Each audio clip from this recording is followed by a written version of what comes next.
नमस्कार दोस्तों, आपने थंबनेल में देखा होगा ये हमारा BCC4 संपूर्ण पाठ्यक्रम में भाषा लैंग्वेज अक्रॉस द करिकुलम का असाइनमेंट का हमने ये कंप्लीट करवा रहा हूँ। अगर आपको असाइनमेंट बनाना हो तो ये वीडियो आपके लिए सही साबित हो सकता है। ठीक है, तो क्वेश्चन ये है हमारा कि चूँकि असाइनमेंट ये आपका BCC4 है तो ये आपका क्या है 50 नंबर का एग्ज़ाम होगा, तो 10 नंबर का इसका असाइनमेंट आएगा। तो 10 नंबर का असाइनमेंट है तो 2 क्वेश्चन आपको लिखना होगा इसमें। तो 2 क्वेश्चन का इसमें लिखा हुआ है, क्वेश्चन आंसर दोनों।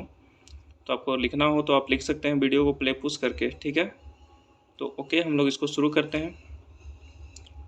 इसको धीरे धीरे करूँगा ताकि आपको लिखने में आसानी हो। ओके, तो क्वेश्चन क्या कहता है कि मौखिक भाषा एवं लिखित भाषा मतलब ओरल और रिटन लैंग्वेज का क्या अर्थ है। कक्षा कक्ष में मौखिक भाषा एवं लिखित भाषा की उपयोगिता एवं महत्व का वर्णन करें। समझ गए क्वेश्चन। मौखिक डेट इज ओरल एंड लिखित भाषा मतलब रिटेन, इसके बारे में हमको लिखना है। अर्थ क्या है और जो हम क्लास में इस चीज़ का जो जिक्र होता है इसका क्या महत्व है। ठीक है, तो इसका क्या आंसर आप लिख सकते हैं, देख लीजिए। परिचय इंट्रोडक्शन। भाषा के उच्चारित रूप का व्यवहार हम अपनी बोलचाल में करते हैं। इस प्रकार के भाषा को हम मौखिक भाषा कहते हैं। जो बोलचाल में यूज करते हैं डेट इज मौखिक भाषा। ओके, सभी व्यक्ति अपने विचारों का आदान प्रदान अधिकतर मौखिक भाषा के अध्ययन के माध्यम से ही करते हैं। भाषा के लिखित रूप का व्यवहार हम उसी समय करते हैं जब हम अपना संदेश किसी ऐसे व्यक्ति को पहुंचाना चाहें जो हमसे बहुत दूर हो। परंपरागत तथा वर्तमान विचारों को आगे आने वाली पीढ़ी के लिए सुरक्षित रखने के लिए लिखित भाषा का इस्तेमाल किया जाता है। इस स्थायित्व की दृष्टि से लिखित भाषा का अधिक महत्व है। कहता है आगे कि कक्षा कक्ष में मौखिक भाषा की उपयोगिता एवं महत्व। जो कक्षा कक्ष में, ये तो हो गया आपका क्या बोलते हैं उसको, क्वेश्चन पढ़ देते हैं आपको। अर्थ क्या है मौखिक भाषा लिखित भाषा का, तो ये तो अर्थ हो गया। अब जो है आपका जो कक्षा कक्ष में मौखिक भाषा की उपयोगिता एवं महत्व, तो मौखिक भाषा की उपयोगिता एवं महत्व को निम्नलिखित रूप में देख सकते हैं। मौखिक भाषा की उपयोगिता एवं महत्व, तो कहता है आपका कि मौखिक भाषा में वक्तृत्व कला को अधिक महत्व प्रदान किया जाता है। सेकंड है कि मौखिक भाषा का सामान्य जन में विशेष महत्व है। मौखिक भाषा वह शक्ति है जो निरक्षरों एवं जन सामान्य को भी उल्लेखित और स्पंदित कर देगा। ध्वनियों को आरोहण अवरोहण, भावनारूप वाणी को कंपन, उचित हाव भाव से प्रस्तुत की गई भाषा अभिव्यक्ति अवश्य ही प्रभावित करती है। ठीक है, थर्ड कहता है आपका कि मौखिक अभिव्यक्ति अधिक देर तक अपना प्रभाव छोड़ती है। भावपूर्ण ढंग से मौखिक अभिव्यक्ति मानस पटल पर दीर्घकाल तक बनी रहती है। 4 पॉइंट है आपका, मौखिक अभिव्यक्ति व्यक्ति विशेष के व्यक्तित्व का परिचायक है। वाणी किसी भी व्यक्ति की अंतरात्मा की अभिव्यक्ति है।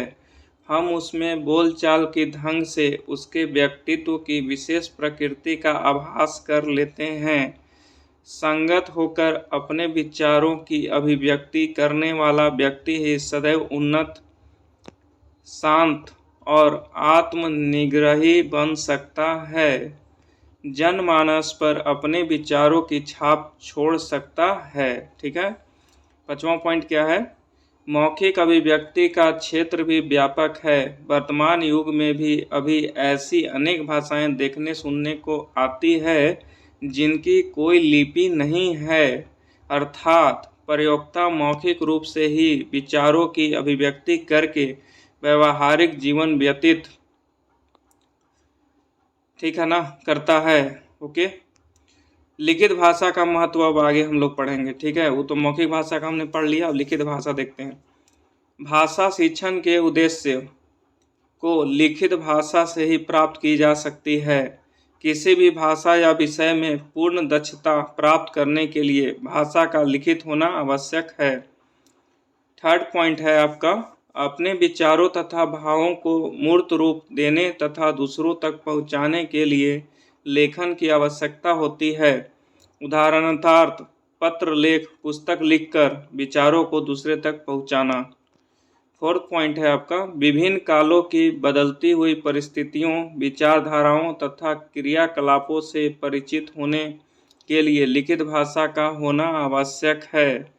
फिफ्थ पॉइंट है आपका, वक्ता के अभाव में किसी के विचारों से अवगत होने के लिए लिखित भाषा का ही इस्तेमाल किया जाता है। सिक्स है आपका, लेखक के बिना साहित्य की अभिवृद्धि संभव नहीं है। लेखक के अभाव में विचारों को मूर्त रूप देना तथा आगे आने वाली पीढ़ियों तक पहुंचाना संभव नहीं है। ओके। 8 पॉइंट है आपका, विभिन्न व्यक्तियों एवं देशों में परस्पर अनुबंध और मैत्री लिखित भाषा के द्वारा ही संभव है। 9 है आपका, भाषा में संशोधन, एकरूपता, अस्थायित्व लेखन के माध्यम से ही संभव है।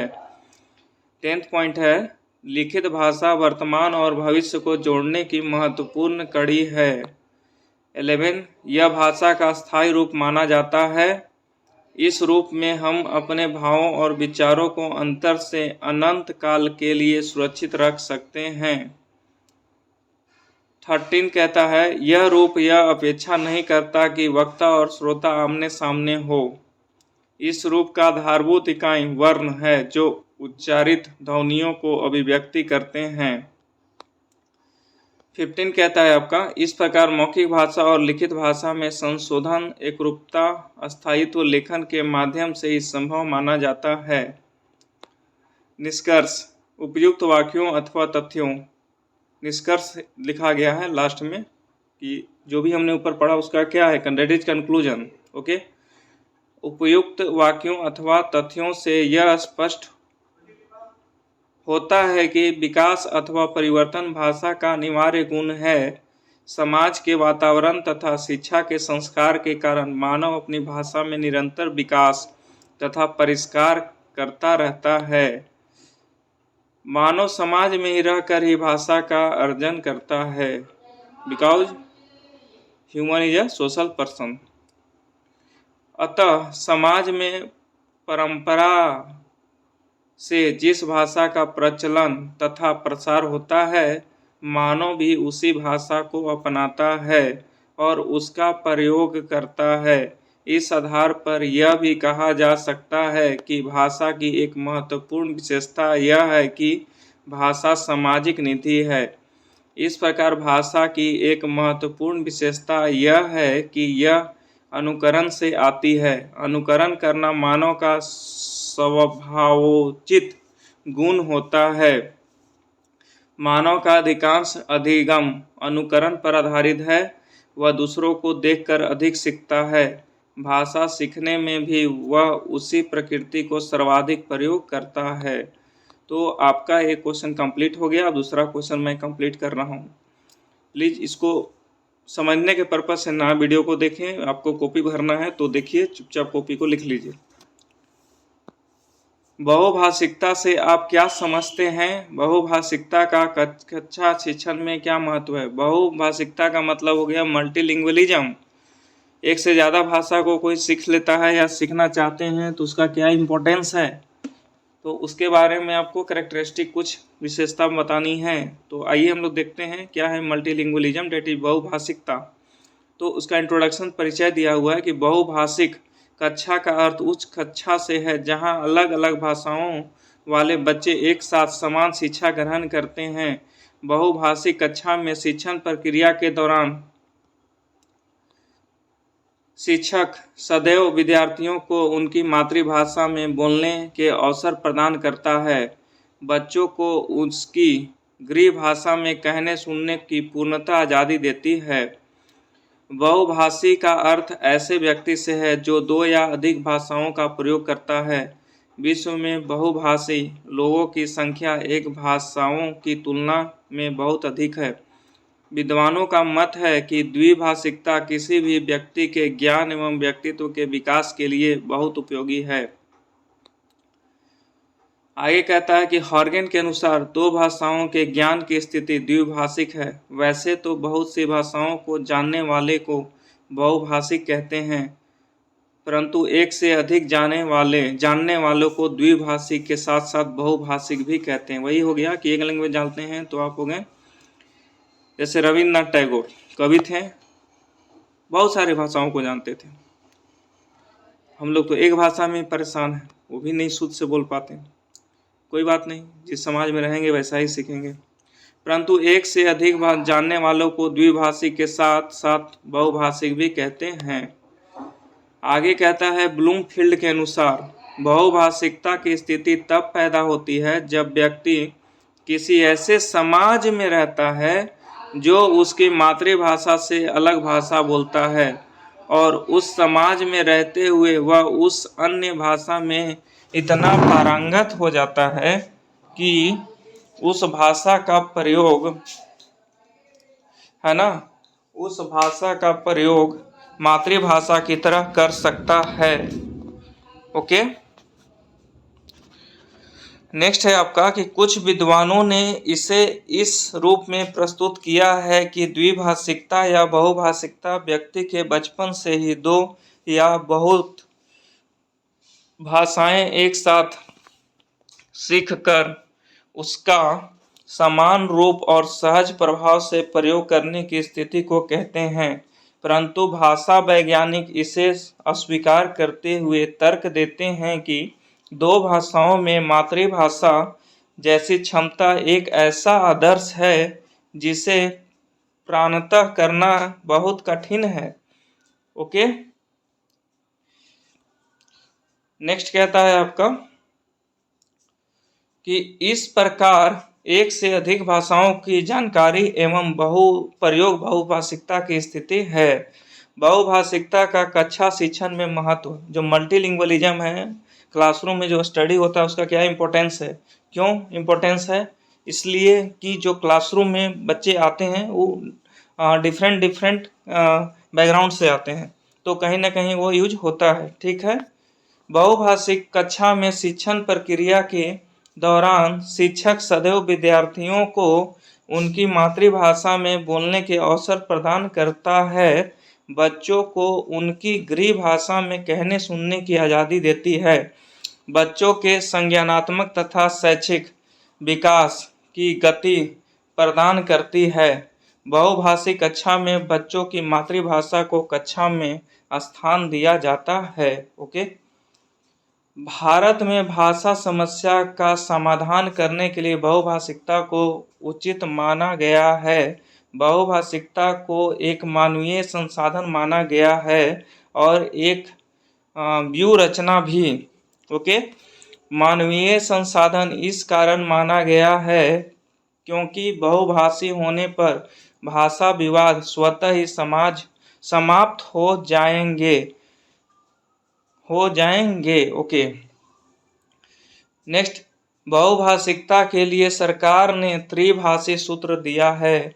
उनका मत है कि हिंदी भाषी राज्यों में मातृभाषा तथा हिंदी का अनिवार्य अध्ययन हो। मातृभाषा तथा हिंदी के साथ वे सरल संस्कृत का अनिवार्य अध्ययन कर सकते हैं।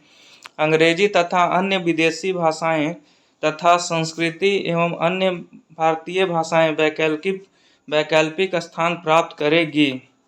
ओके, नेक्स्ट कहता है दोस्तों, अतः हिंदी भाषा क्षेत्रों में त्रिभाषा सूत्र की परिभाषा इस प्रकार करनी होगी। मातृभाषा तथा एक अन्य भारतीय भाषा। यहाँ ध्यान रखने की बात यह है कि अन्य भाषाओं में संस्कृत का स्थान रखना होगा। बहुभाषी व्यक्ति को कई भाषाओं का ज्ञान होता है, इस कारण वह एक देश का संसाधन माना जा सकता है। बहुभाषिकता की अवधारणा लाने का विचार इस कारण आया क्योंकि भारतवर्ष में बहुत सी भाषाएं हैं। सभी भाषाओं का हजारों समर्थक हैं।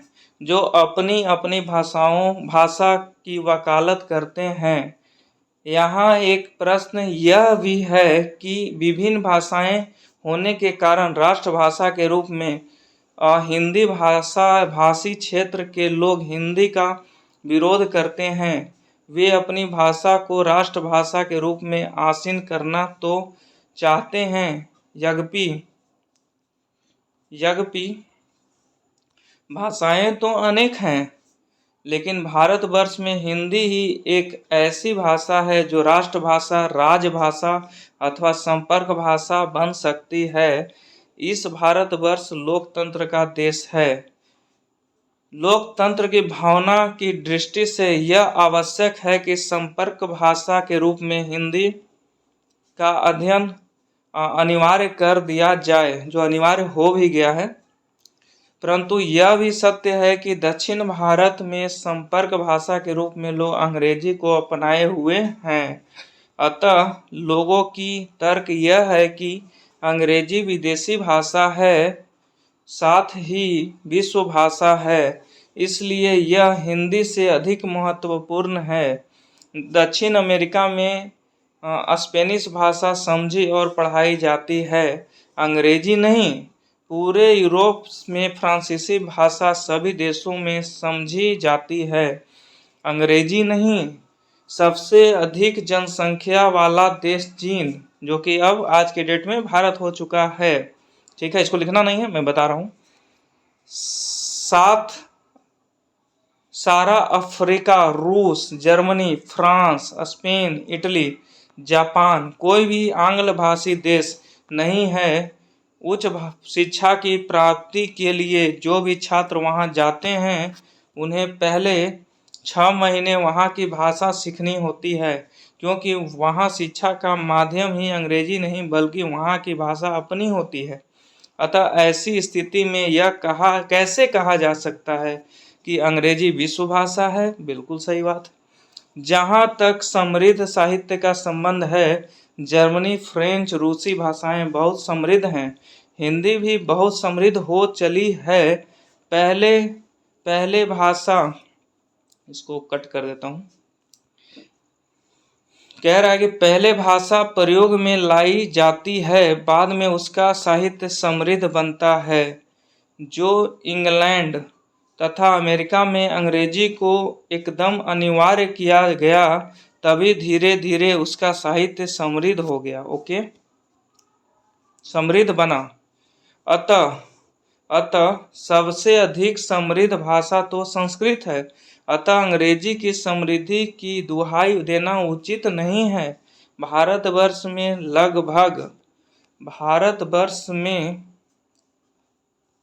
लगभग 200 वर्षों तक अंग्रेजों का राज्य रहा। उन्होंने अंग्रेजी को भी प्रशंसा दिया, है ना, प्रशय दिया। आज भी इस प्रशासनिक पक्षों पर बैठे लोग इसका प्रजय दे रहे हैं। दक्षिण भारतीय लोग अंग्रेजी का विरोध नहीं करते, लेकिन हिंदी को राजभाषा के पद पर नहीं देखना चाहते हैं। अतः इसे अनिवार्य बनाने की तुक हमारी समझ में नहीं आती। यहाँ पर सवाल किसी विदेशी भाषा के विरोध का नहीं है, बल्कि केवल अंग्रेजी ही क्यों विदेशी भाषा को एक संसाधन मानकर तथा देशों के नागरिकों को एक संसाधन के रूप में बहुभाषी बनाने के लिए जर्मन, फ्रेंच, रूसी, जापानी भाषाएं भी वैकल्पिक रूप से पढ़ाई जा सकती है। जिन राष्ट्रभाषियों का मातृभाषा हिंदी नहीं है, उन्हें बहुभाषी बनाने के लिए त्रिभाषा रूप, है ना, त्रिभाषा सूत्र के अनुसार 3 भाषाएं सीखनी होगी। परंतु जिनकी मातृभाषाएं हिंदी हैं, उन्हें 2 भाषाएं सीखनी अथवा पढ़नी होगी। ओके, कंक्लूजन, निष्कर्ष क्या है कि उपर्युक्त वाक्यों अथवा तथ्यों से यह स्पष्ट होता है कि बहुभाषिक कक्षा में शिक्षण प्रक्रिया के दौरान शिक्षण सदैव विद्यार्थियों को उनकी मातृभाषा में बोलने का अवसर प्रदान करता है, बच्चों को उनकी गृह भाषा में कहने सुनने को आज़ादी देती है, बच्चों के संज्ञानात्मक तथा शैक्षणिक विकास की गति प्रदान करती है। अतः इस प्रकार की बहुभाषी कक्षा में बच्चों की मातृभाषा को कक्षा में स्थान दिया जाना अति आवश्यक माना जाता है। तो ये था आपका दोस्तों 2 क्वेश्चन का सॉल्यूशन। आई होप ये आपका टोटल कितना पेज हो गया, 11 page. 5 page more than enough है। तो आप देख लीजिएगा, इसको स्क्रॉल कर प्ले पुश कर आप इसको लिख सकते हैं। वैसे ये टेलीग्राम चैनल पे भी डाल दूंगा, लेकिन समय के साथ टेलीग्राम में कहाँ छुप जाएगा, आई डोंट नो। तो वीडियो तो रहेगा, तो आप इसको प्ले पुश कर क्योंकि मैंने धीरे धीरे ही बताया है इसी तरीके से। एक बार और स्क्रॉल कर देता हूँ मैं इसे।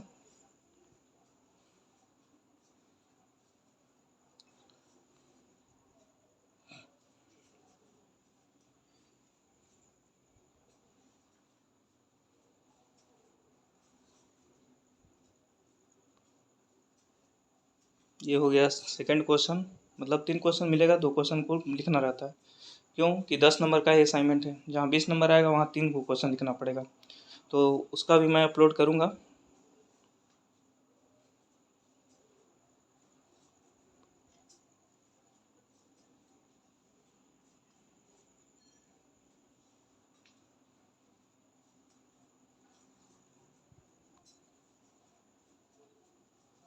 तो okay, thank you very much.